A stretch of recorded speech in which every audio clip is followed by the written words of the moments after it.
Hello and welcome students, জ্ঞান জ্যোতি coaching সেন্টারের পক্ষ থেকে তোমাদের সকলকে আরো একবার স্বাগত। আজকে আমরা আলোচনা করব তোমাদের third semester major political science paper 6 এর যে সিলেবাস তোমাদের প্রোভাইড করা হয়েছে সেটা নিয়ে।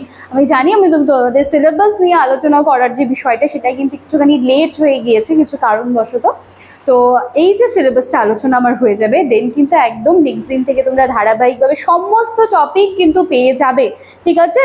চলো, আচ্ছা দেখো, তোমাদের যে পুরো সিলেবাসটা দেওয়া আছে তার একটা টাইটেল আছে, সেটা হচ্ছে ইন্ট্রোডাকশন টু ইন্টারন্যাশনাল রিলেশনস, আন্তর্জাতিক সম্পর্ক সমূহ নিয়ে কিন্তু এখানে আমরা আলোচনা করব।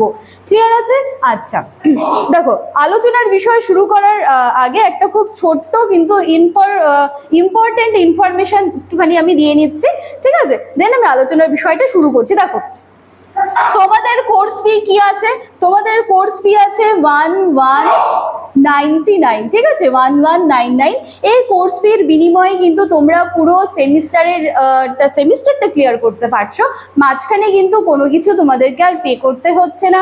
আর কি পেয়ে যাচ্ছ তোমরা? পেইড ব্যাচের ক্লাসেসগুলো পেয়ে যাচ্ছ, নোটস পত্র পেয়ে যাচ্ছ, সাজেশনস পেয়ে যাচ্ছ, এক্সামের আগ দিয়ে লাস্ট মিনিট সাজেশন তোমরা যেটা বলো সেটাও কিন্তু আমরা দিয়ে দেওয়ার চেষ্টা করে থাকি, এবং সেটা কিন্তু মানে কি বলবো যে হাই চান্সেস এক্সামে কিন্তু এসে থাকে। তোমরা নিজেরাই ভালো ভালো ফিডব্যাকসগুলো আমাদেরকে দিয়ে থাকো, ঠিক আছে? তো এখানে কোর্স ফি দিয়ে দেওয়া আছে। দেখো, কন্ট্যাক্ট নাম্বারটা একটু কর্নারে আছে, 70763986062959516282। যে কোনো একটি নাম্বারে কল করে তোমরা কিন্তু সরাসরি আমাদের সাথে যোগাযোগ করে নিতে পারবে। একটু চেষ্টা করবে যে সোম থেকে শনিবারের মধ্যে অফিস আওয়ারে কল করবে, রবিবারটা স্কিপ করে যাবে, রবিবার কিন্তু ছুটির দিন, ঠিক আছে? চলো, এবার আলোচনার বিষয়টা আমরা ফিরে আসছি। দেখো, আচ্ছা, ইউনিট 1, 2, 3, 4 দিয়ে দেওয়া আছে। ইউনিট 1-এ আমাদের আন্তর্জাতিক সম্পর্ক সমূহ, আন্তর্জাতিক সম্পর্ক ইন্টারন্যাশনাল রিলেশনসগুলোর মধ্যে মিনিং, এভালুয়েশন, নেচার প্রকৃতি, স্কোপ, পরিধি, এটা তোমাদের ক্লিয়ার করতে হবে। তারপরে হচ্ছে বেসিক কনসেপ্টসগুলো দেওয়া আছে, যেটার মধ্যে national power, national interest, balance of power.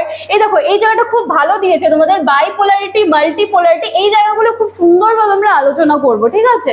আচ্ছা, ডিপ্লোমেসি, প্রোপাগান্ডা, এইটা হচ্ছে তোমাদের ইউনিট 1-এর বিষয়সমূহ। আমি দাগগুলো সরিয়ে দেবো, পরে তোমরা স্ক্রিনশট নিয়ে রাখতে পারবে। আচ্ছা, ইউনিট 2 থেকে দেখো মেজর থিওরিজ গুলো কিছু দিয়ে দেওয়া আছে, যেখান থেকে তোমাদেরকে রিয়েলিস্ট অ্যান্ড ডিওরিয়ালিস্ট থিওরি কমপ্লিট করতে হবে, লিবারাল থিওরি, মার্কসিস্ট থিওরি, আর কি ফেমিনিস্ট থিওরি। এইটা হচ্ছে 4খানা টপিক যেটা তোমাদের ইউনিট 2-তে কিন্তু দিয়ে দেওয়া আছে। 3-তে কোল্ড ওয়ার, এখান থেকে ফেজেস অফ, পর্যায়গুলো যেগুলো ছিল কোল্ড ওয়ারের সেটা আলোচনা করতে হবে। পোস্ট কোল্ড ওয়ার আর ওয়ার্ল্ড অর্ডার, ঠিক আছে? তার এই যে ওয়ার্ল্ড অর্ডার যেটা রয়েছে সেটার ফিচার্সগুলো তোমাদের কাছে জানতে চেয়েছে। আচ্ছা, আর কি ইউনিট 4 থেকে কন্টেম্পোরারি ইস্যুস একটা কিন্তু ব্রিফ ওভারভিউ পাশে দিয়ে দেওয়া আছে, এবং এর মধ্যে তোমাদেরকে কিন্তু disarmament and arms control, globalization, climate change, terrorism, এই জায়গাটা হয়তো একটুখানি ওঠেনি, ঠিক আছে? 4 নম্বরটা টেররিজম, ঠিক আছে? তো এই বিষয়গুলো কিন্তু নিয়ে তোমাদের পুরো সিলেবাস দিয়ে দেওয়া আছে। তো এগুলো নিয়ে আমরা খুব সুন্দরভাবে আলোচনা করব, টেনশনের কোনো বিষয় নেই। আমি ফ্রেম থেকে সরে যাচ্ছি, তোমরা একটা স্ক্রিনশট নিয়ে নাও, ঠিক আছে? চলো, তাহলে এই ছিল আজকে আমাদের সিলেবাস নিয়ে আলোচনা, এবং এখানে পুরো ডিটেলস কিন্তু তোমাদের জন্য প্রোভাইড করে দেওয়া আছে। তো চলো, এই ছিল আজকে আমার সিলেবাস নিয়ে আলোচনার ক্লাস। নেক্সট দিন থেকে কিন্তু টপিক নিয়ে আমি ডিটেলস আলোচনা শুরু করে দেবো। তো চলো, আজকের ক্লাস বা আলোচনার বিষয় এখানেই শেষ করছি। দেখা হচ্ছে আবার নেক্সট দিনের ক্লাসে। Thank you.